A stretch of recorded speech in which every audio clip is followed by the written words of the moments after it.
네, 안녕하세요. 염승환 이사입니다. 오늘 2022년 8월 19일 금요일 날 그 시장 함께 읽기 방송 시작하겠습니다. 오늘은 좀 주식시장이 별로 안 좋았어요. 요새 3일째 이제 증시가 좀 하락을 하고 있고, 한국은 뭐 미국이 오르거나 내리거나 뭐 별로 그렇게 상관관계가 최근에 없는 것 같습니다. 그래서 오늘 좀 흔들리는 모습이 나왔고, 오늘 그 주식시장 어쨌든 좀 약간 답답하게 끝이 났다라고 보시면 되겠고, 일단 오늘 그 시황부터 좀 말씀드릴게요. 좀 장이 끝나서 한번 먼저 시황부터 언급을 해드리면, 음, 오늘은 이제 주식시장이 밀려버렸죠. 힘없이. 이렇게 연한 3일째. 그래서 2276의 저점을 형성하고 나서 2500 거의 한 50까지 갔다가 시장이 다시 이제 2490선까지 밀리는, 오늘은 그리고 오후에 좀 안 좋았어요. 힘없이 이렇게 밀리는 흐름이 좀 전개가 됐던 것 같습니다. 또 단계 많이 오르기도 했고 약간 쉬어가려는 모습도 일부 있고요. 그리고 오늘 좀 아쉬운 게 이 최근에 연기금 주식 비중이 너무 많이 줄고 있어요. 지금 연 4일째 매도인데 하루에 거의 천억 가까이 팔거든요. 그리고 오늘은 1800억. 그러니까 좀 너무 아쉬운 부분이죠. 연기금이 전혀 도와주질 못하고 있고 계속 팔고 있습니다. 반면에 외국인들이 최근에 많이 사줬는데, 외국인들도 오늘 매도로 변해버렸어요. 그러니까 기관과 외국인이 뭐 쌍끌이로 파니까 증시가 뭐 어쩔 수 없었고 하락세로 마무리가 좀 돼버렸고요. 그리고 오늘 업종별로 봐도 요거는 아마 크기가 잘 안 보이실 거예요. 왜냐면 이게 HTS여가지고 아마 좀 보시기 힘드실 텐데 설명만 해드릴게요. 오늘은 외국인들 같은 경우는 금융주를 제일 많이 팔고 카카오뱅크입니다. 국민은행이 블록딜로 뭐 한 3% 지분 매각했다라는 그런 얘기가 있더라고요. 그래서 원래 국민은행하고 이렇게 굉장히 좀 오래 장기 투자 쪽으로 알고 있었는데 뭐 갑작스러운 좀 블록딜인 것 같아서 시장도 놀랬고, 아무튼 오늘 외국인이 그 블록딜 물량을 아마 받은 것 같고요. 그래서 오늘 공격적으로 매도를 했고, 그 외에 인터넷 게임 업종, 근데 반대로 전기전자 또 샀단 말이에요. 그러니까 외국인들은 반도체나 이런 쪽에 대해서는 여전히 매수를 하는 건 좋은데, 일단 금융주 많이 팔았고 거기에 기관들의 매도가 오늘 전방위적으로 나왔다는 게, 오늘 전기전자를 뭐 외국인이 산 건 좋은데 기관이 더 많이 팔아버렸어요. 그래서 좀 의미가 퇴색된 그런 흐름이었던 것 같습니다. 섹터로는 오늘 조선기자재가, 어제도 조선기자재의 날이었고요. 오늘도 좋습니다. 동성하인테, 뭐 세진중공업, 한국카본, 어제 뭐 성광밴드가 정말 날라갔죠. 그래서 이런 조선기자재의 뭐 장세가 끝없이 지금 펼쳐지고 있는 것 같고요. 실적도 좋고 오늘 손해보험주도 좀 반등해줬고요. 어제 이번 주에 좀 자동차가 좀 짜증나게 했죠. 왜냐면 그냥 일단은 물적 분할도 아니고요. 뭐 여러분들이 너무, 어제도 한번 설명드렸지만 그 자회사 그냥 하나 이렇게 분사해가지고 그 생산 법인을 만든 거예요. 왜냐면 이제 직원들 고용하는 목적입니다. 뭐 지배구조 전환하고, 그러니까 그 이번 주 화요일이었나요? 수요일날 그런 이슈가, 화요일날이었죠. 이슈가 나왔을 때 많은 애널리스트들이 이런 의견을 전달해 주고 있다 언급을 드렸잖아요. 근데 시장이 안 믿어요.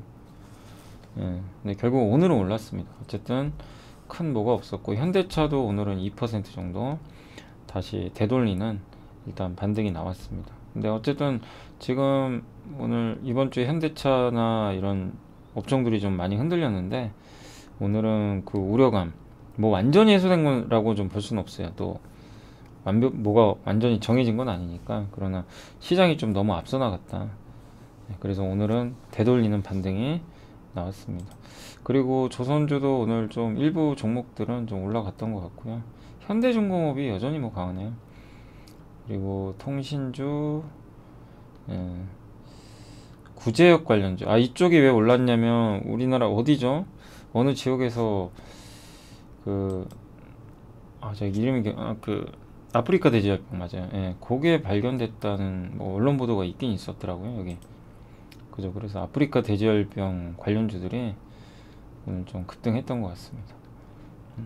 그리고 거의 다 빠졌어요. 오늘 뭐 이 게임주들 오늘도 안 좋았고 연속해서 빠지고 있습니다. 컴투스가 오늘은 좀 버텼는데 오늘 위메이드 그룹주, 뭐 KH전자는 뭔지 모르겠네요. 카카오 게임즈가 급락을 하고요. 대체적으로 게임주는 안 좋았던 것 같습니다. 음원 음반주도 요새 엔터주들이 좀 힘들이 없어요. 그리고 SM, 예, 또 지금 실망스러운 그 주주 정책, 예, 라이크 기획 이슈가 좀 있죠. 그래서 오늘 YG엔터는 뭔가요? 오늘 5%나 빠질 악재가 있었던 것 같지는 않은데요. 예, 이것도 제로 노출인가요? 설마 이제 블랙핑크 돌아오는 게? 예, 아니 뭐만 좀 뉴스가 좋으면 오히려 빠지니까 참, 예, 뭐가 맞는지 모르겠네요. 아, 많이 오르긴 올랐어요. 그러니까 아마 블랙핑크 기대감도 있고 주가가 이렇게 폭락했다가요 V자로 올랐어요. 근데 그 상태에서 이제 뭐 컴백해서 본격 활동한다고 하니까 오히려 이거를 매도의 기회로 활용한 것 같아요, 누군가. 그랬던 것 같고요. 인터넷 대표적으로 카카오가 좀 안 좋았습니다. 카카오뱅크는 오늘 국민은행의 그 블록딜, 그 리스크가 좀 있었던 것 같아요. 블록딜 여기 있죠. 그래서 오늘 기관 외국인 보이세요? 720만 주 판 거. 예, 이 블록딜 물량 받아서 던져버린 거죠. 잔인합니다, 외국인들. 아마 공매도도 같이 나왔던 것 같아요. 그래서 좀 안 좋았고, 그 다음에 뭐 2차전지 오늘 대부분 안 좋았습니다. 오늘 이노베이션이 최근에 급등하다가 오늘은 또 많이 빠졌고요. 2차전지 소재도 안 좋았어요. 소재주가 오후에 급나가더라고요. 보니까 나노신소재, LNF, SKI테크놀로지, 엔캠, 뭐 에코프로, AFW 뭐 할 것 없이 그동안 이제 많이 오르기도 했지만 오늘은 2차전지 섹터가 대부분 좀 좋진 않았던 것 같습니다. 예. 소재 업체들이 거의 대다수 빠졌고요. 게임주, 뭐 전력설비, 예. 영상, 건설 대표주, 2차전지 장비, 건설기계, 건설 중소형주, 반도체도 오늘 빠져버렸고, 오후에 이제 이런 대표 기업들이 급격히 무너져 버리더라고요. 이제 그러다 보니까 오늘 주식시장이 오후에 특히 코스닥 중심으로 좀 별로 안 좋았고, 대장주인 태양광도 일단 좀 힘에 붙이는 것 같아요. 단기적으로 워낙 많이 올랐다 보니까 그래서 쉬어가려고 하는 것 같고, 폐배터리 관련주도 마찬가지 조금 쉬어가려는 모습이, 예, 감지가 되는 것 같습니다. 반도체는 오늘 대체적으로 좋진 않았습니다. 주요 이런 뭐 바이오, 방산 뭐 할 것 없이 다, 예, 주도주부터 해가지고 거의 다 하락을 했어요. 하락을 하고 그나마 오른 게 조선기자재, 예, 강관, 손해보험, 자동차 요 정도만 반등을 했던 것 같습니다. 그래서 오늘 코스피가 15포인트 빠졌고 코스닥은 급락했습니다. 1.44%. 특히 코스닥은 수급이 훨씬 안 좋았어요. 외국인 기관의 엄청난 매도가 쏟아지면서 급락을 했다라고 보시면 일단 좋을 것 같습니다. 시가총액 상위 기업들은 오늘 하락 종목이 압도적으로 많아서, 네, 대부분 많이 하락을 했던 것 같습니다. 네, 그래서 오늘 보면 포스코인터가 좀 그나마 좋았고 메리츠 금융지주가 좀 올라갔고요. LG디스플레이가 요새 괜찮아요. 현대중공업, 현대차, 일진머티리얼즈, S-오일, SL 뭐 이런 기업들의 주가는 좋았고요. 대부분 하락을 했고 많이 빠진 기업은 카카오뱅크, 오스템 임플란트. 아, 오늘 그 임플란트 쪽에 약간 조금 악재들이 일부 좀 있었던 것도 같아요. 뭐냐면 그 중국 의료보장국에서요 임플란트 가격 조사를 실시할 예정이라고 합니다.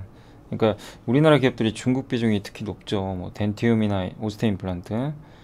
그래서 임플란트 비용 및 의료비 등의 조사 등록에 대한 고시를 발표했다고 하는데, 결국 예전에도 한번 설명드렸죠. 좀 리스크 요인 하나 있다. 중국이 특히 이제 그 어떻게 보면 민간 병원 말고 이제 그 국가에서 운영하는 그런 이제 병원들 있죠. 여기에 임플란트를 이제 공동으로 구매를 하는 거예요. 업체로부터. 굉장히 싼 가격에. 그럼 가격이 떨어지겠죠. 예. 그래서 거기에는 또 중국산을 많이 쓸 거 아니에요. 그러다 보니까 결국 좀 이게 우리나라 업체들한테는 좀 영향을 주지 않을까, 예, 이렇게 보고 있는 것 같습니다. 그래서 아무튼 국공립, 민영병원 모두, 민영병원까지 포함을 한다고 하네요. 예, 이러면은 이렇게 좋은 건 아니죠. 그러니까 아무튼 좀 불확실해요. 이 부분은 제가 예전에도 한번 보고서를 보여드렸죠. 이제 임플란트 회사들의 리스크 요인은 좀 중국 리스크가 좀 일부 남아있다. 그래서 너무 이제 급등할 땐 조금 쫓아가는 거는 좀 자제를 하시는 게 당연히 맞고요. 그 중국 비중이 워낙 큰데 중국의 정책이 만약에 바뀌어서 민간 병원까지 막 그런 걸 못하게 해버리면 굉장히 힘들 수도 있어요. 근데 이제 아직은 어떻게 될지 모릅니다. 그러니까 조사를 한다고 하는데 이게 어떤 식으로 파장이 있을지는 좀 지켜봐야 됩니다. 그러니까 정확한 부분은 알 수는 없어요. 근데 아무튼 중국 정부가 대량으로 임플란트를 싸게 구매를 해서 병원에 공급을 하면 기존의 민간 임플란트 회사들은 좀 피해를 받겠죠. 상대적으로 가격을 또 다운시켜야 되니까. 민영 의료기관에는 해당이 안 되면 큰 영향은 없는데 만약 그렇게 되면 이거 부담되는 거죠. 그래서 오늘 오스테 임플란트랑 덴티움이 그래서 급락을 한 거예요. 네, 괜히 빠진 건 아니고요. 중국에 좀 악재가 나왔다. 네, 임플란트 가격이 좀 낮아질 수도 있고 뭐 경쟁, 중국 정부의 규제 막 이런 우려감이 일부 좀 있었던 것 같습니다. 그리고 오늘 2차 전지주 대부분 다 안 좋았습니다. 2차 전지도 오늘 중국의 이쪽 소재주도 되게 안 좋았나 봐요. 중국 시장에서도. 그러니까 전체적으로 2차 전지 소재 기업들도 거의 다 급락을 했어요. 이쪽 비중이 코스닥이 높다 보니까 시장이 좀 부담이 됐던 것 같습니다. 현대오토에버는 요즘에 계속 약하고요. 왜냐면 자율주행 사업부가 현대오토에버 중심에서 좀 바뀔까봐 약간 우려를 하는 것 같아요. 근데 아직 아무것도 뭐 결정된 건 없습니다. 단 이제 현대오토에버는 좀 너무 고평가돼 있죠. 다른 기업들에 비해서 밸류가 싸진 않습니다. 그래서 보시다시피 뭐 하락 종목이 압도적으로 오늘은 많은 상태로 좀 답답하게 마무리가 됐다 라고 보시면 되겠습니다. 자, 요 정도 일단 시황을 말씀드리고, 아무튼 시장은 그때도 말씀드렸지만 2700, 800 정도까지는 열어놓고 흔들면서 갈 것 같아요. 그래서 이렇게 또 며칠 쉬겠죠. 며칠 또 지지부진하고 재료 없으면 또 늘어지고 이러면서 또 단계적으로 좀 갈 것 같은데, 그 과정에서 기업과 뭐 종목, 산업 이런 거에 대한 선정이 더 중요하지 않을까, 일단 이렇게 생각을 하고 있습니다. 그래서 너무 막 시황에 뭐 예민하게 생각하지 마시고 기업과 산업 중심으로 보시면 되겠고, 자, 오늘 이제 보고서 좀 말씀드릴게요. 원자재 쪽 하고요. 그다음 증권주, 그리고 유통, 그다음 미국 태양광, 엔터는 이제 오늘 아침에도 사실 3%에서 잠깐 언급을 해서 간단히 설명만 해드릴게요. 그리고 일진아이솔루스, 덕산 테코피아, 여기 좀 길고요. 약간 YMT까지. 오늘은 그렇게 보고서 양은 많지는 않습니다. 제가 하나 지금 쓰고 있는 게 있는데 요약을, 반도체 후공정인데 그건 다음 주 월요일날 해드릴게요. 뭐 급한 건 아니라서 정리해가지고, 워낙 길어가지고 읽는데 시간이 좀 많이 걸립니다. 자, 원자재 또 다른 블록화의 시작, 미중 금속 전쟁이다. 그러니까 러시아 우크라이나 전쟁과 서방 세계의 대러시아 제재로 블록 경제가 이제 공고히 되고 있잖아요. 탈세계화. 그래서 지금 최근에 바이든 미 행정부는 사우디 측의 안보도 재보장 약속하면서 증산을 요구했고, 그리고 러시아 같은 경우는 러시아 우랄류라고 하거든요. 이거를 이제 유럽에서 중국과 인도로 바꾸고 있죠. 수요처를. 사우디는 사실 지금 그 중동 지역이 냉방 시즌이라서 석유 수출을 제한을 하거든요. 원래 이 8월 정도에. 근데도 점유율을 이게 놓치면 안 되니까, 러시아가 너무 공격적으로 나가니까 아시아 고객들한테 가격을 좀 낮게 제공하고 있어요. OSP. 공식적으로 이제 그 원유를 판매하는 단가죠. 요 가격을 좀 상대적으로 낮게 책정을 해가지고, 보내주고 있다. 러시아랑 경쟁하는 거죠. 어떻게 보면 지금 현재. 가격 경제. 그래서 유가가 좀 최근에 약한 이유도 저런 부분이 있는 것 같아요. 그리고 이게 원유에서 끝나는 게 아니라 이제 금속, 비철 금속까지 뭐 금속이라는 건 그런 거죠. 뭐 구리도 있고 뭐 아연도 있고 되게 다양하죠. 예. 요런 이제 금속 시장에도 영향을 준다. 왜냐면 이번에 인플레이션 감축 법안이 통과가 됐잖아요. 음. 요게 이제 통과가 됐는데 여기서 핵심은 그 전기차에 들어가는 그 보조금인데 보조금을 받고 싶으면 미국 또는 미국과 FTA 체결을 한 국가에서 생산된 금속을 일정 비율 넣어야 돼요. 2024년에는 40% 이상.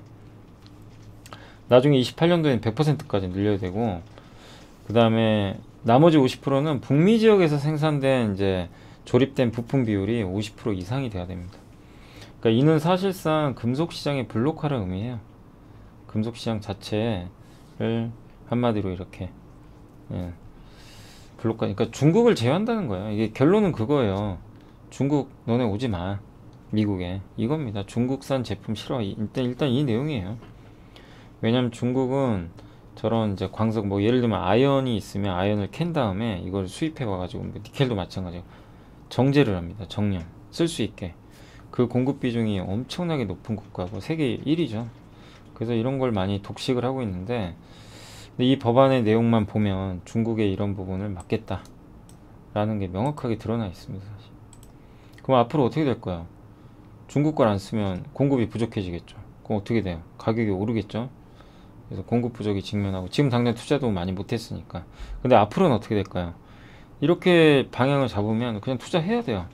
미국에 투자를 하건 한국에 투자를 하건 중국 외지에다가 이외의 지역에다 공장을 짓거나 이런 흐름들이 좀 나올 수밖에 없는 것 같아요. 그래서 미국과 미국의 FTA 수혜국들은 중국의 공급 비중 대비해서 평균 4.9배나 낮아요. 그러니까 공급이 아직은 부족하죠. 근데 결국 투자하라는 얘기예요. 그럼 장기적으로는 중국 외지역에 이런 투자들이 늘어나겠죠. 광물이라든가 정제, 정년 이거를 많이 했다고 쳐볼게요. 그럼 어떻게 돼요? 공급 과잉에 빠집니다. 왜냐면 중국은 중국대로 이런 생산을 많이 하는데 어디 수출할 데가 없고 그죠? 예. 근데 다른 나라들은 중국 물량이 없어도 이제 자립할 수 있을 정도로 만약에 투자가 많이 되면 중국은 또 공급 과잉 상태에 빠져서 중국 경제가 안 좋아질 수도 있는 거죠. 실제 옛날에 그 2011년 15년도에 오바마하고 일본의 아베랑 독일의 메르켈 총리가 리쇼링 그러니까 중국에 있는 생산 기지를 이제 옮기는 거죠. 자기네 나라로. 예, 외부 그 공장들을 그런 걸 유도하면서 좀 굉장히 예, 좀 공급 과잉 사태가 좀 있었던 것 같아요. 이거 갑자기 또 얘기하다가 이게 전화가 와가지고 예. 아무튼 이게 공급 과잉을 유발할 수 있다는 거 염두에 두세요. 그러니까 지금 당장 그런다는 게 아니라 원유도 그랬던 것처럼 결국 이제 중국이 이런 걸 독점하는 게 미국은 싫은 것 같아요. 그러니까 이제 쳐내겠다는 겁니다. 그래서 이게 보면요. 이쪽에 광산 쪽 있죠. 구리, 리튬, 니켈, 코발트, 히토류. 이쪽 히토류는 중국이 장악했는데 주요 광물은 다 대부분 저기 뭐 남미나 동남아가 장악하고 있죠. 아프리카. 근데 여기서 캔 광물을 정제를 해거든요. 재련하고 깨끗하게 쓸 수 있게. 그거는 다 중국이 꽉 잡고 있어요. 보세요. 그래서 배터리 소재, 뭐 폴리실리콘, 풍력, 뭐 아예 중국이 안 들어간 데가 없어요. 이거를 미국이 막겠다는 거예요. 그럼 우리나라한테는 기회예요, 솔직히. 사실 기회가 많아요. 한국 기업들은 중국과 피 터지게 경쟁하거든요. 근데 미국이 그걸 도와주잖아요, 어떻게 보면. 근데 문제는 한국도 중국의 이런 공정, 재련한 거, 요걸 다 쓰거든요. 그러니까 당장은 악영향이 있을 수도 있어요. 그러니까 그리고 중국 걸 대체하기 위해서는 투자를 엄청 해야 되거든요. 그 투자할 때까지 몇 년 걸리잖아요. 그러니까 장기적으로는 좋을 수 있어요, 한국한테. 근데 단기적으로는 그런 비용 부담까지 해서 예. 그래서 어쨌든 요런 변화가 있다는 거 요거를 꼭 생각하시면 좀 좋을 것 같습니다. 예. 그래서 그런 내용이 좀 들어가 있으니까 참고해 주시고 그 다음에 아침에 3프로에서도 얘기했던 건데 증권주 좀 관심 가져볼 만하다.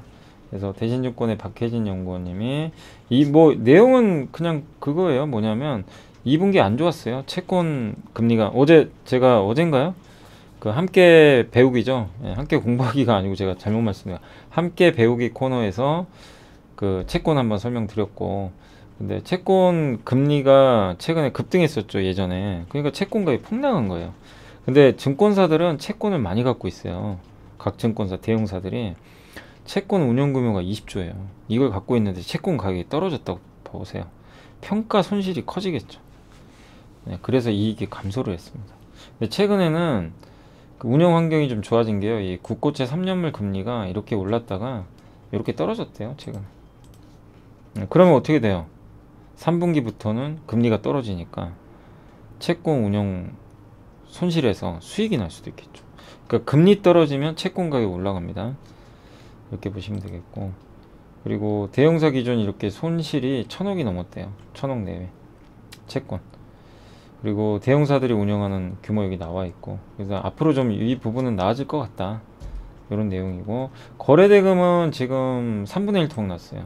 33조에서 작년 좋을 때 지금 13조까지 떨어졌습니다. 많이 떨어졌죠. 그렇지만 이제 더는 안 내려가고 있고, 지난 10년간 평균 거래대금은 11.3조 정도라고 생각하시면 되겠습니다. 어쨌든 거래대금을 전망하기는 좀 쉽진 않지만 역사적 평균을 고려하면 추가 하락의 여지는 좀 크지 않다라고 좀 보고 있는 것 같아요. 예. 그래서 그리고 어쨌든 과거의 유동성과 지금의 유동성 규모 자체는 다르죠. 그때보다는 지금 유동성이 훨씬 크니까요. 그리고 해외 주식 거래도 지금 수익원으로 안정적이래요. 이게 해외 주식은 수수료가 좀 비싸요, 되게. 그래서 이게 좀 비중이 높은 회사들은 좀 안정적인 수익을 낼 가능성이 있는 것 같습니다. 어쨌든 좀 저점은 지나갔다. 지금 안 좋고 하지만 금리 급등세 완화됐고, 거래대금 하방은 지지되고 있고, 주가 너무 많이 빠졌고, 그리고 이 밸류에이션 바닥이고, PBR이 0.44배까지 떨어졌어요. 좀 과도한 거죠. 부도난 것도 아닌데. 그리고 내년에는 순이익 증가할 것 같다. 그래서 사실 배당도 꽤 주니까 증권업종 투자는 뭐 물론 여전히 답답해요. 답답하고, 사실 개인적으로는 은행주가 좀 더 매력은 있어요. 배당만 보면 지방은행이나 굉장히 많이 주니까. 그렇지만 증권주도 나름대로 만약에 시장이 좋아지면 은행보다는 좀 탄력적으로 올라갈 수 있어서 괜찮을 것 같습니다. 아무튼 뜨거울 때 오히려 조심할 업종이고, 시장이 이렇게 침체일 때 관심을 갖는 게 맞는 것 같아요. 유통은 면세점, 화장품 비중국인데 하나증권의 박정대 연구님이고요. 어쨌든 백화점, 편의점 다 좋은데 주가 안 갑니다. 피크하고 우려 때문에 어쩔 수가 없어요. 시장이 그렇게 생각을 자꾸 해버리니까. 그래서 앞으로 좋아질 채널은 뭐 면세점, 이건 저도 동의해요. 면세점은 좋아져요. 근데 백화점을 그렇다고 이렇게 나쁘게 봐야 되나? 왜냐하면 계속 실적 잘 나오거든요, 백화점. 예. 계속 1분기에도 피크아웃, 2분기도 피크아웃, 작년에도 피크아웃. 근데 계속 좋습니다. 예. 언제까지 그래야 되는지는 잘 모르겠어요. 좀 안타깝습니다. 어쨌든 이 신세계 현대백화점은 면세점 같이 하니까요. 또 호텔신라는 전문 업체고, 어쨌든 긍정적으로 보고 있고, 화장품 쪽은 확실히 중저가로 넘어갔어요. 이런 아이패밀리, SC, 한국콜마, 펌텍코리아 이런 기업들이 좀 괜찮지 않을까, 이렇게 보고 있는 것 같고요. 어쨌든 중국에서 화장품 브랜드 인지도 제고를 지금 말하기도 쉽지 않고, 우리나라 기업들의 위상이 과거 같지는 않죠. 그래서 좀 아쉬운 부분들은 분명히 있지만, 예. K뷰티의 정체성과 경쟁력은 혁신성과 가성비다. 그래서 중저가 색조 카테고리에 굉장히 좀 적합한 그런 성격이 있다라고 보시면 되겠고, 그래서 아직은 이쪽이 좋겠죠. 중국 비중 낮고. 그러나 또 시장은 또 언제든지 바뀌어요. 저러다가 또 내년에 중국 좋아지고 아모레, LG생명이 잘 나갈 수도 있습니다. 그러니까 무조건 안 된다 이거보다도, 다만 이제 올해 말까지 봤을 땐 중국보다는 이제 이런 쪽이 유리하고, 내년에 기저효과가 있으니까 내년에 오히려 바뀔 수도 있어요. 그러니까 너무 막 뭐 저런 중국 비중 높다고 해서 너무 그냥 실망할 필요는 없다. 단 올해가 말까지는 조금 답답할 수 있다는 건 생각하시면 좋을 것 같습니다. 자, 그리고 미국 태양광 수요가 하반기에 폭발할 것 같다, 그런 내용인데, 유틸리티용이 뭐냐면 이제 가정용도 있고 건물용도 있고, 태양광 이제 설치하는 게 많은데, 유틸리티 발전용이에요. 발전소. 예, 발전소 같은 유틸리티, 한국전력 같은 거를 유틸리티라 그래요. 우리가 그 업종 분류할 때. 그래서 그런데 들어가는 태양광 설치가 하반기에 224%나 늘어날 것 같다고 합니다. 이게 좀 설치가 잘 안 됐었어요, 이 발전용, 예, 유틸리티용이. 그래서 대규모 발전 프로젝트들이 이게 제대로 좀 가동이 안 됐었나 봐요. 근데 이게 20%나 지연됐었대요. 근데 이게 하반기에 이제 완공이 된다고 합니다. 이게 이제 하반기에 이렇게 완공이 되면 분위기가 완전히 바뀌겠죠. 그리고 미국 태양광 설치는 이제 하반기부터 크게 늘어날 전망인데 6월부터 셀 모듈 규제 완화 정책을 발표하며 시황이 이미 회복이 됐고 8월에는 이제 인플레 감축 법안 통과가 돼서 세제 혜택까지 지원이 되니까 더 성장을 하겠죠. 그리고 그래프 보시면 미국의 태양광 설치 전망입니다. 요게 요 빨간색으로 되어 있는 거 있죠. 요게 2022년에 저 유틸리티 있죠. 이 파란색 막대기 큰 게 유틸리티인데 이게 22년도에는 지금 반토막 나 있어요. 작년보다 안 된 거예요, 제대로. 근데 이게 앞으로 이렇게 늘어나요. 그리고 올해 상반기에 이렇게 부진했어요. 보이시죠? 예, 올해 상반기 이쪽에. 근데 이게 이제 하반기에는 엄청나게, 그러니까 상반기에 요거밖에 못했는데 하반기에 이렇게 빅 점프하는 거죠. 예, 그래서 그런 흐름을 좀 기대를 하고 있다라고 보시면 되겠습니다. 그래서 태양광은 여전히 긍정적이다. 다만 이제 단점은 너무 많이 올랐어요. 그래서 좀 휴식이 필요하다. 그러나 그 휴식을 또 잘 활용할 필요는 있다 라고 말씀드리고 싶고, 엔터주는 이제 신한증권의 지인의 연구원님이 잘 적어주셨고 이걸로 정리하면 돼요. 단 이제 엔터주 4사가 모두 다 똑같이 가는 시기는 아닌 것 같고, 아무튼 놀랍습니다. 엔터주는 돈은 정말 잘 벌고요. IP 매출, 음원, 음반, MD 굿즈, 예, 그러니까 굿즈라는 거는 이제 그 아티스트들의 어떤 이제 캐릭터가 들어간 뭐 인형도 있을 수가 있고, 양말도 있을 수 있고, 티셔츠, 예, 있을 수 있고, 예, 한데 사실 이제 저희 이게 가족 얘기를 좀 잠깐 하면, 저희 딸은 그 황민현이라는 친구를 참 좋아. 근데 황민현 친구 이게 너무 아쉬웠던 게, 이제 저희의 실수인데 그 황민현 팬사인회가 있었는데 하이브 관계자가 참, 제가 관계자를 좀 알았으면 그럼 또 안 되겠죠. 그거는 규정상 그럼 또 안 되는 거니까. 근데 좀 아쉬웠던 게 그거 잘 몰랐어요. 사실은 티켓을 제 이름으로 구매를 했는데 본인이 아니면 안 된대요, 무조건. 그래서 저희 딸하고 제가 같이 갔는데 딸은 못 들어가는 거예요. 저만 들어가지.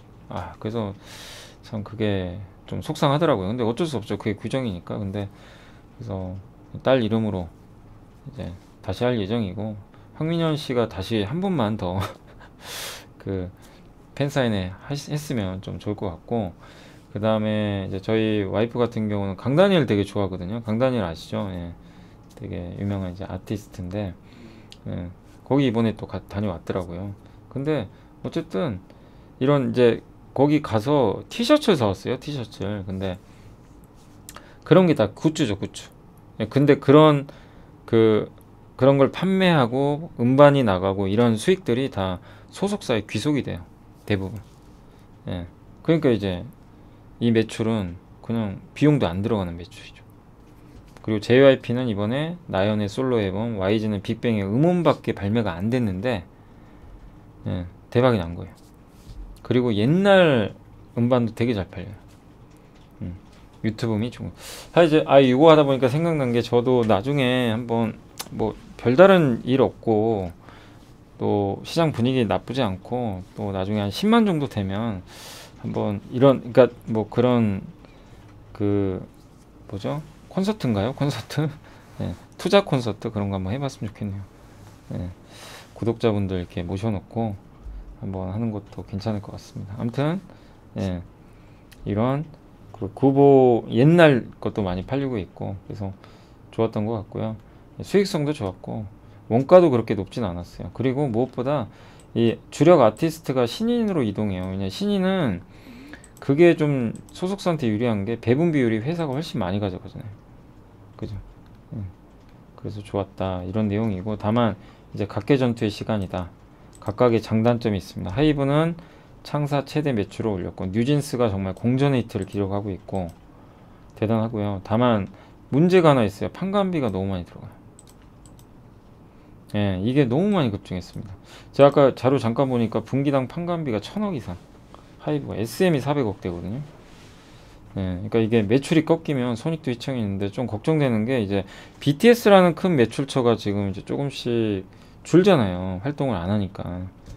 그럼 이게 감소하는데 뉴진스만 가지고는 힘들어요. 그래서 이걸 증명해야 됩니다. 저 고정비를 커버하고도 큰 이익을 내야 되거든요. 왜냐 비싸기 때문에 밸류가 굉장히 높아요. 돈 잘 벌어야 됩니다. 그래서 굉장히 좀 지금 증명할 시기라서 가장 BTS가 변동성이 클 수밖에 없는, 아니 그 하이브가 그런 좀 사업 구조를 갖고 있습니다. SM은 다 좋아요. 다 좋습니다. 뭐 에스파도 정말 잘 나가고, 뭐 지금 데뷔한 지 2년 됐는데 161만 장을 팔았어요. 그것도 걸그룹이 어마어마한 겁니다. NCT도 컴백하고. 문제는 요거죠. 요 최근 이번 주에 계속 말씀드려요. 라이크게 주주가치 훼손하잖아요. 매출의 6%인가요? 5%를 이수만 씨 100% 자회사에 주니까 주주가 싫어하겠죠. 이거는 할인 요인이 될 수밖에 없고요. 저게 해결돼야 됩니다, 빨리. 그러면 주가가 많이 가요. 근데 저 아무 해결을 할 의지가 없잖아요, 지금 당장은. 얘기도 뭐 어떤 SM 측에서 답변도 없는 것 같고. YG는 음원 하나로 이익 100억 체력이다. 빅뱅이 컴백했었죠. 근데 음원 발매밖에 안 했는데 이익이 100억 찍어버렸습니다. 거기다가 광고도 엄청나고요. 블랙핑크가 광고 효과 커요. 근데 이제 앞으로 1년이 제일 중요한 게 블랙핑크가 대규모 활동을 하거든요. 그래서 8월에 음원 나오고 9월에 앨범이 나옵니다. 그래서 내년 하반기까지 월드투어. 오늘은 뭐 왜 빠졌는지는 잘 모르겠어요. 블랙핑크의 높은 의존도. 이제 단점은 이거예요. 블랙핑크가 신인 그룹도 아니고 어쨌든 지난 몇 년간 엄청난 퍼포먼스를 보여줬는데 언젠가는 또 이렇게 좀 기울기가 완만해질 수 있잖아요. 그걸 누군가가 또 커버를 해줘야 되거든요. 그런 아티스트가 필요하다. 그래서 다양한 아티스트가 좀 부족하다는 거, 이게 가장 큰 좀 아쉬운 점이 아닌가 이렇게 보고 있고, JYP는 그냥 뭐 흠잡을 데가 없어요. 그냥 한우물 파기만 하고 있고, 나연의 솔로 앨범만 나왔는데도 돈을 엄청 잘 벌었고요. 분기 사상 최대 실적. 옛날 앨범도 많이 나갔고 팬덤이 되게 좋아요. 그리고 트와이스 신규 앨범이 3분기 나오고, 니쥬, 스트레이키즈가 글로벌 투어를 한다고 합니다. 그래서 상반기에 가장 양호했던 엔터주고 불확실성이 없어요. 그냥 이 회사는 별로. 그리고 이 엔터사 중에서 가장 또 ESG에 좀 열심인 것 같고, 박진영 대표가 그런 거에 되게 관심이 많은 것 같더라고요. 거기 제가 ESG 그 리포트 한번 읽어봤거든요. 주주가치에도 최선을 다하겠다고 적혀 있더라고요. 그런 마인드 너무 좋죠. 그래서 저는 사실 박진영 씨를 되게 좀 뭐 어떻게 들릴지 모르겠는데 되게 존경해요. 저는 그분을 존경하는 게 뭐 그 자기 하는 일에 그냥 한우물만 파고요. 절대 다른 생각 안 해요. 주주랑 같이 가려고도 하고 그잖아요. 그 ESG 리포트에도 그런 게 담겨 있었고, 그리고 이상한 사업 안 해요. 그리고 아티스트를 키우는 데만 집중을 하고 있습니다. 그래서 그런 부분들이 되게 좀 좋아 보였어요. 그리고 아티스트 뽑을 때 다 뭐 대부분 그렇지만 특히 인성을 되게 중요시하는 것 같아요. 사람. 그래서 가장 좀 안정적인 회사인데 다만 좀 싸지는 않습니다. 그러다 보니까 그런 점은 염두에 두시고요. 자, 엔터사 판관비입니다. 이게 하이브입니다. 하이브가 이게 분기 보세요. 분기단 1300억 400억 나오죠. SM이 요 밑에, JYP가 제일 적어요. 매출 원가율이고요. 요거는 이번에 SM 아니 그 Y젠터가 회색선인데 확 올라갔죠. GPM이 매출 총 이익률이에요. 매출액에서 매출 원가 뺀 거.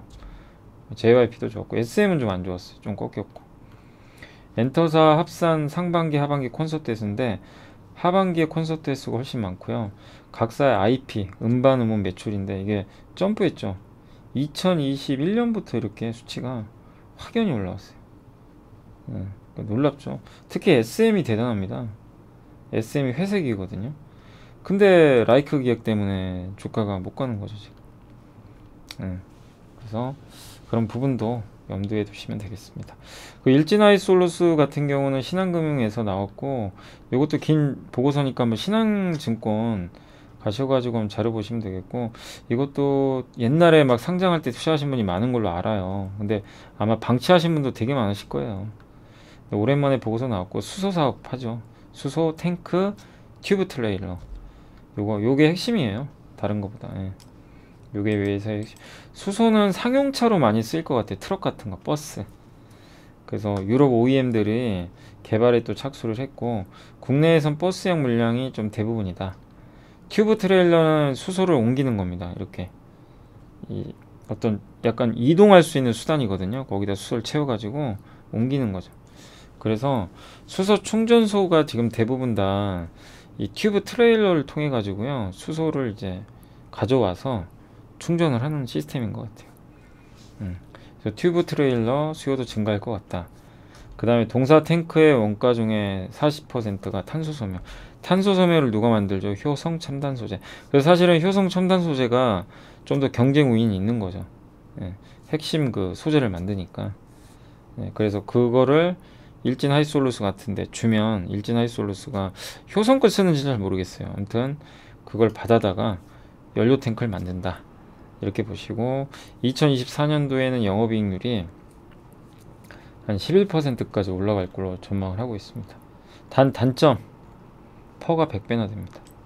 근데 이거를 지금 충족시키기 위해선 PER 100배가 비싸지 않다는 걸 증명하려면 실적으로 증명해야 돼요. 아니면 엄청난 수주하거나 아니면 수소차 시장이 급속도로 성장을 해야 돼요. 전기차처럼.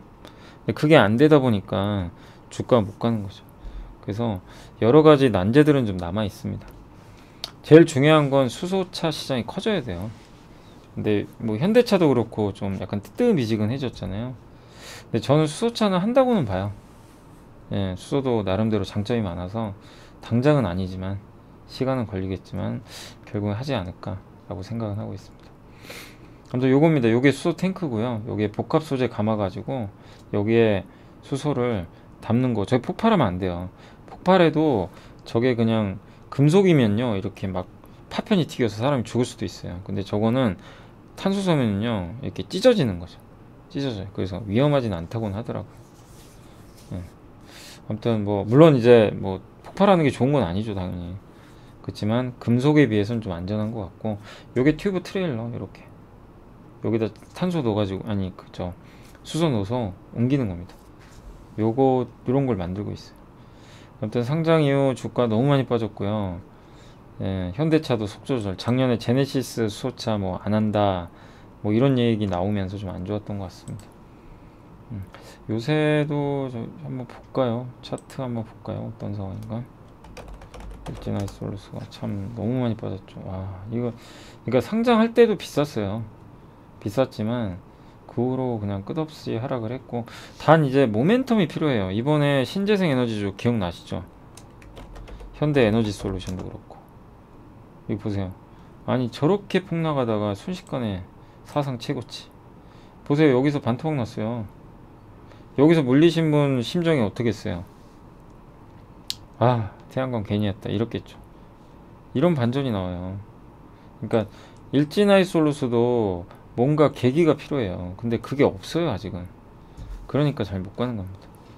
근데 어쩔 수 없죠 뭐 그거는. 예, 지금 기다리는 수밖에 없어요 그건. 근데 그런 게 생기면 또 급격한 상승도 언제든지 나올 수 있는 기업이니까 기다려 보시고. 한국 IR협의회 김경민, 김정은 연구원님이 덕산테코피아, 원래 이거 제가 보니까 김경민 연구원님이 일주일에 하나 정도 쓰시더라고요. 그래서 덕산테코피아 아마 조만간 반도체 책도 나올 것 같고 한번 소개는 해드릴게요. 하여튼 반도체 소재 만들고요. 이 회사는 그러니까 주로 하는 게 뭐냐면 반도체 소재, OLED 소재, 2차 전지 소재, 이 세 개 다 합니다. 굉장히 매력 있죠.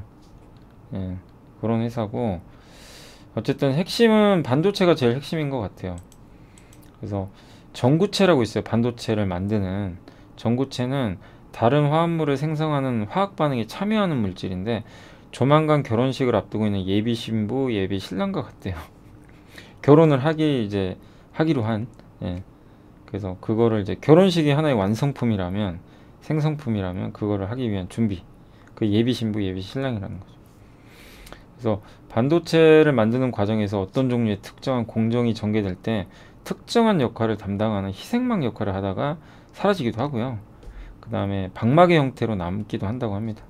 그리고 OLED 디스플레이용 소재도 하고 2차 전지 전해액 첨가제, 이 세 개고, 일단 매출 비중은 OLED가 39.4%, 반도체가 제일 많아요. 55. 2차전지 저 전액 첨가제는 아직은 비중은 좀 미미한 것 같습니다. 근데 일단 두 업황에 대해 설명을 해드리면, OLED는 지금 안 좋죠. 요즘에 스마트폰이 안 팔리니까. 단 이제 OLED가 노트북이나 아이패드 같은 데 들어가요. 옛날에는 뭐 그쪽이 잘 안 들어갔고요. 왜냐하면 TV나 노트북 같은 경우는 이제 오래 켜놓잖아요. 그러면 화면이 멈춰 있는데, 멈춰 있으면 버닝 현상이 생겨요. OLED는 그 버닝 현상이 뭐냐면, 화면을, 그러니까 정지 화면을 그대로 두잖아요. 만약 여기 MBC가 적혀 있어요. KBS 저 화면 위쪽에. 그러면 그걸 그대로 가만히 두잖아요. 나중에 화면을 꺼도요, MBC가 글자가 남아 있어요. 그게 버닝 현상입니다. 예. 이게 치명적인 단점이에요. 근데 그거를 지금 없애려고 많이 노력을 하고 있는 거죠. 예. 그래서 큰 제품에 잘 안 쓰고, 이 스마트폰 같은 데 쓰는 게, 스마트폰은 대부분 끈 시간이 많잖아요. 그리고 화면도 작고, 그리고 2, 3년에 한 번씩 교체하거든요. 근데 TV는 최소 5년에서 10년 이렇게 쓰고, 노트북도 좀 오래 쓰잖아요. 그러다 보니까 이런 제품들은 그 스마트폰, 그러니까 OLED는 수명이 좀 이렇게 긴 편은 아니에요. 그러다 보니까 안 맞는 거죠. 스마트폰에 딱 적절했고. 근데 이런 것들을 기술 개발 통해서 개선을 하고 있어서, 이제는 TV, 노트북 이런 쪽에도 많이 들어갈 수 있다. 이렇게 보시면 되겠고, 실제 삼성이 스마트폰용 OLED 디스플레이 양산에 사용되던 라인을 IT용으로, 저게 이제 노트북 같은 거예요. LG 디스플레이도 노트북용으로. 그래서 내년에 양산을 할 계획이라고 합니다. 그리고 전구체. 예, 전구체는 반도체에 쓰이는 소재입니다. 반도체를 만들기 위한. 예, 국산화가 화두고요. 예.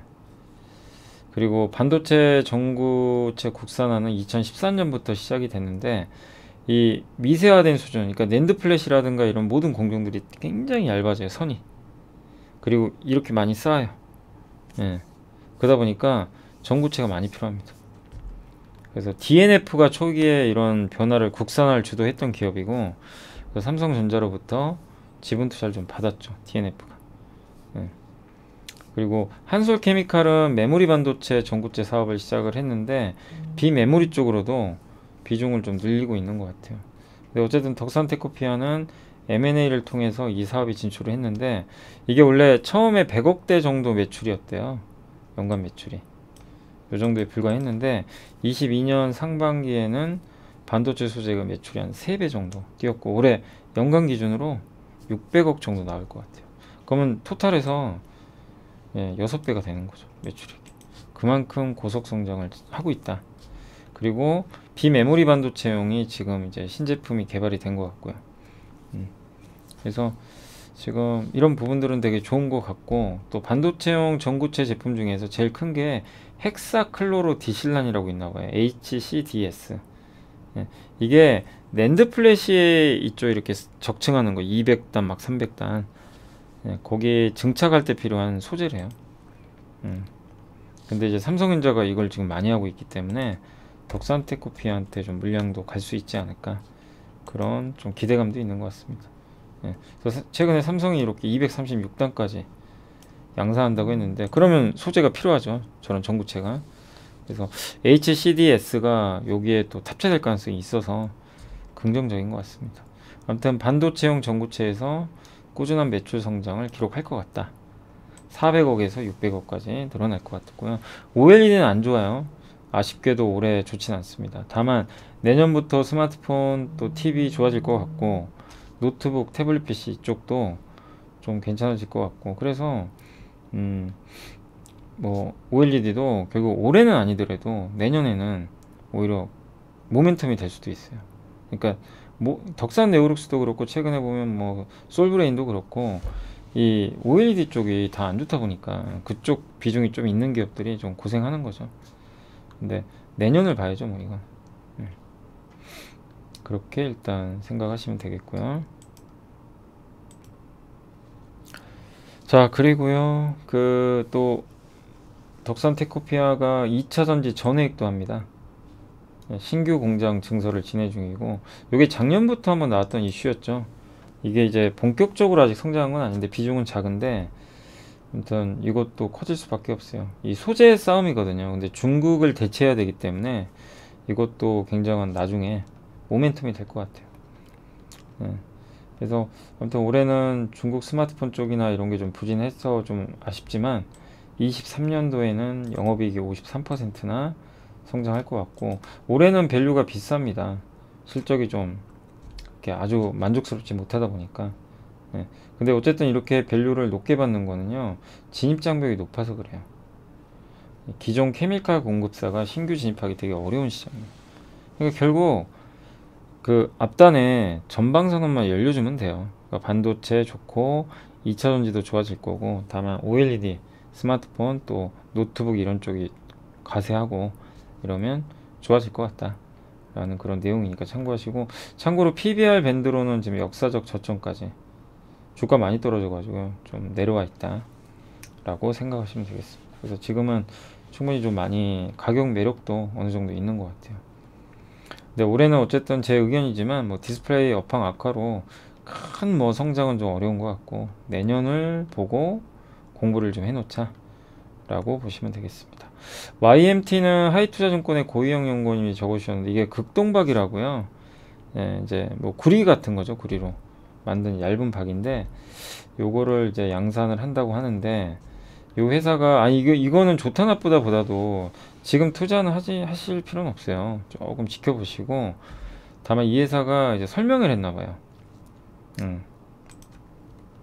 근데 이번에 이 회사가 아마 설비 투자를 하는데, 시장에서 이제 알고 싶은 거는 설비 투자하면 어떤 고객사가 확보가 됐냐, 이게 궁금한 것 같은데, 아직 대규모 수요처가 있는 것 같지는 않아요. 여기 내용으로는 보증되진 않았다.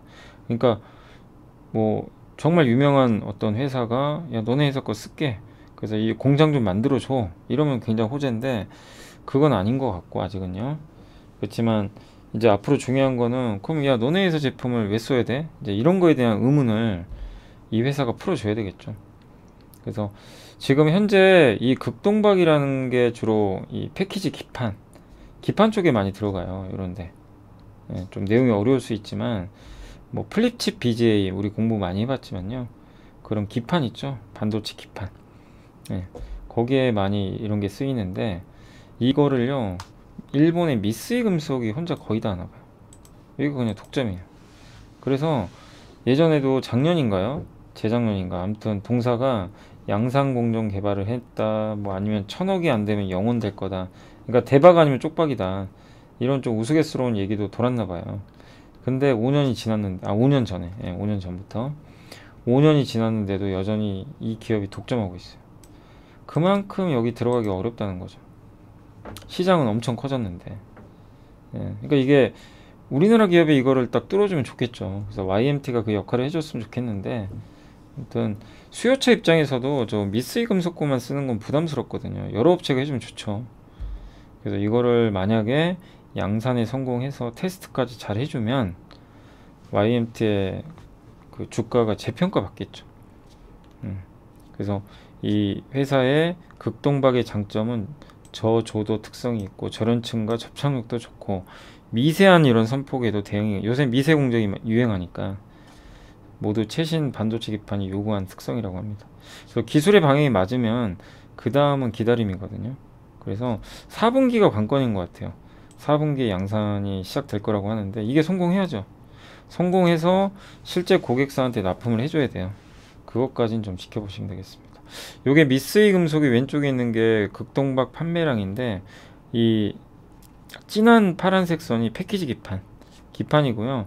저 HDI가 뭐냐면 고다층 기판, 스마트폰에 들어가는 좀 여러 겹의 기판이 있고요. 저건 좀 저부가 같이에요. 원래 저거를 코리아 소켓가 했던 걸로 제가 알고 있었는데, 그리고 패키지 기판, PKG는 패키지 기판 요즘에 가장 핫하죠. 삼성전기, 대덕전자 이런 기업들이 주로 하는 뭐 패키지 기판, 극동박 거기 들어가는 판매량인데, 미쓰이 금속이 이렇게 혼자 거의 다 하고 있어요. 이거를 이제 YMT가 한번 깨보고 싶다, 그 내용입니다. 그래서 꼭 깨서 성공하길 바라는데, 투자하시는 분들 입장에서 어떻게 해야 돼요? 이거를 지금이라도 관심을 가져야 되는지 아니면 나중에 할지. 지금 관심은 가져도 되는데 공부죠. 공부를 해야지 지금 이 내용만 듣고 아, 난 투자해야지 이러시면 안 됩니다. 왜? 올해 4분기에 실패하면 어떡할 겁니까? 안 될 수도 있어요. 무조건 낮거나 하시면 안 돼요. 그래서 이런 기업은 어쩔 수 없이 좀 비싸게 사더라도 확인을 해야 돼요. 저런 게 확인이 될 때까지는 좀 지켜보고 공부만 하자. 그런 좀 당부를 다시 한번 드리고 싶습니다. 자, 그래서 오늘 이제 보고서까지는 다 했고 시황도 다 끝냈고요. 잠시만요. 자, 이제 마지막으로 공시까지 하고요. 뭐 글 하나만 더 보여드리고 마무리할게요. 인선이 엔티가 자기 주식 취득 공시를 냈습니다. 그래서 이건 좋은 거죠. 시총의 2%면 적은 건 아니고요. 그래서 주주 가치 제고를 위한 뭐 좋은 결정이었던 것 같습니다. 자사주 많이들 사주세요. 예, 좀 그럼 주주들한테 좋죠. 그리고 셀트리온이 베그젤마라는 그 바이오시밀러 요거를 유럽으로부터 최종 판매허가 획득했죠. 되게 좋은 뉴스죠. 예, 그래서 작년 10월 8일날 신청을 했는데 올해 공고 획득을 했고요. 실제로 최종 판매 허가까지 떨어져서 이제는 팔 수 있는 것 같습니다. 아무튼 일단은 정말 이렇게 우리나라 또 바이오시밀러 기술력이 입증된 것 같아서 이거는 좋은 뉴스인 것 같아요. 근데 주가는 빠졌네요. 좋은 뉴스인데 예, 그동안 좀 올라서 그런 건지 예. 아무튼 이 두 개 기업이 좀 일단은 오늘 공시가 나왔다는 거 참고하시면 되겠습니다. 아, 그리고 오늘 마지막으로 보여드릴 건데 이 노을 프라푸치노라는 이분도 되게 좋은 걸 많이 써주세요. 노을 프라푸치노 맞나요? 여기서 적어드릴게요. 네이버 그 필명이 프라푸치노. 아, 제가 이게 소개 안 해드린 분 중에 또 한 분이 체리 형부님. 아, 제가 깜빡했어요. 체리 형부. 예, 이 두 분입니다. 예, 아무튼 이 두 분 블로그는 꼭 한번 또 이렇게 보세요. 괜찮아요. 노을 프라푸치노. 예, 보이시죠? 노을 프라푸치노 체리 형부. 예. 그래서 요게 왜냐면 이분이 ISC 투자를 하고 계시나 봐요. 근데 옛날에 첨보 투자는 얘기를 했는데 대단한 것 같습니다. 뭐냐면 2019년도에 첨보를요 계속 샀대요. 그때 거의 그냥 물방했대요. 물방 한마디로. 여기 읽어보시면 될 텐데 그냥 다 여기에 올인한 거예요. 52,000원에 주가 한 4-5배 올랐죠. 근데 이거를 하기 위해서 6개월 동안 공부했대요. 6개월 동안 아무것도 안 하고 현금 100%였고. 그러니까 정말 이게 제일 힘들어요. 그러니까 주식 투자할 때 처음에 내가 기본적인 거 알아야죠. 기본기 분석한 다음에 그 다음 뭐 해야 돼요? 예, 이 기업 기본기를 통해서 이 회사 뭐 하는 회사고 경제적 혜자가 있는지 장점은 있는지 성장할 건지 이걸 파악한 다음에 그 다음 투자죠. 투자할 때 몇 퍼센트 할 건지. 근데 이분은 집중 투자했고 근데 그걸 하기 위해서 6개월 동안 아무 주식도 안 사고 이 기업만 주구장창 공부하고, 그러니까 전기차 공부하고 레포트 보고 검색하고 탐방도 가보고 전화도 하고 유튜브. 그러니까 이게 다 나쁘다는 게 아니에요. 그러니까 우리가 활용할 수 있는 거 다 활용하면 돼요. 모든 방법을 다 동원을 해서 공부를 했고요. 사실 피터 케이 님이 이런 방식으로 많이 하시잖아요. 그 집중 투자에서 큰 부를 이루신 거죠. 근데 집중 투자는 아무나 하면 안 돼요. 어느 정도 업력이 쌓여야 돼요. 실력이. 그래서 무조건 이거 하니까 나도 집중 투자해 그러시면 안 되고, 내가 실력이 아직 안 되는데 집중 투자는 오히려 독이에요. 그래서 그것까지 좀 실력을 키우신 다음에 하셔야 됩니다. 그래서 이분이 비상장 회사뿐만 아니라 해외 상장 기업까지 그냥 전기차 관련 기업을 다 훑었대요. 훑어서 결론을 낸 게 첨보를 낸 거예요. 첨보에 투자하자. 2019년 자기가 이렇게 공부를 했다고 합니다. 지금도 이렇게 하고 있나 봐요. 여기 자율주행 부품도 다 적어놨네요. 그죠? 이렇게. 그러니까 이분은 다 본대요. 이거를 뭐 내가 만약 자율주행 부품을 할 거면 이 컨티넨탈 뭐 도시바도 찾아보고 막 이러는 것 같아요. 모빌아이 막. 근데 이렇게 공부한 후에 든 생각은 뭐였냐면, 이거 너무 좋은데 갈 수밖에 없겠는데 한국밖에 못하는데. 첨보가 실제로 첨가제 저도 옛날에 공부를 해봤는데 첨가제에서 뭐 세계 탑 클래스급이에요. 그게 첨가제가 좀 몇 개 들어오면 F 첨가제, 뭐 D 첨가제, P 첨가제 이런 게 있는 걸로 아는데 그런 것들에 따라 수명도 늘어나고 뭐 성능도 좋아지고 예. 그래서 투자를 한 것 같아요. 근데 그때 2차전지를 좋게 보는 사람이 없었대요. 모두가 비관적이었대요. 막 사고 나고 막 그때가 여기였다고 합니다. 이렇게 코로나 전에. 근데 이때 만약에 내가 확신을 갖고 한번 생각해보세요. 여러분들도 감정이입하셔가지고 저기서 남들 다 안 좋다고 하는데 나 혼자 분석 다 끝내놓고 첨보가 좋았어요. 그래서 막 사요. 전재산 다 들어갔어요. 주가가 계속 빠져요. 여기서 요 정도 빠졌으면 20, 30% 빠졌겠죠. 그럼 그죠? 예, 그럼 여러분 같으면 어떠실 것 같아요? 올라왔어요 또. 근데 또 코로나 한 번 더 맞습니다. 그리고 얼마 갑니까? 36만원까지 갔습니다.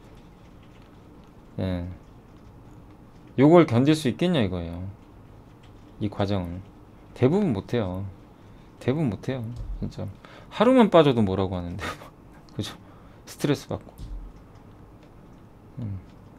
근데 이분은 이렇게 확신을 하고, 물론 잘 됐으니까 이런 얘기도 하시겠지만, 예. 근데 이걸 하기 위해서 엄청난 노력을 했다는 거죠. 안 됐어, 안 될 거야. 그러니까 첨보는 이때는 관심이 없을 때죠, 사람들이. 근데 만약에 내가 공부를 했는데 이런 자리였어요, 예를 들면. 이럴 때는 아니죠. 투자하면 안 되겠죠. 당연히. 아무리 공부를 많이 했어도 이미 많이 오른 거고. 비싸게 사면 안 돼요. 관심 없을 때. 그래서 ISC도 약간 이런 느낌으로 지금 하고 있나 봐요. 그래서 ISC를 절대 추천하는 게 아니라 지금 이렇게 한 번씩 보시면 좋아요. 이렇게 웨이퍼부터 다 정리해놨어요.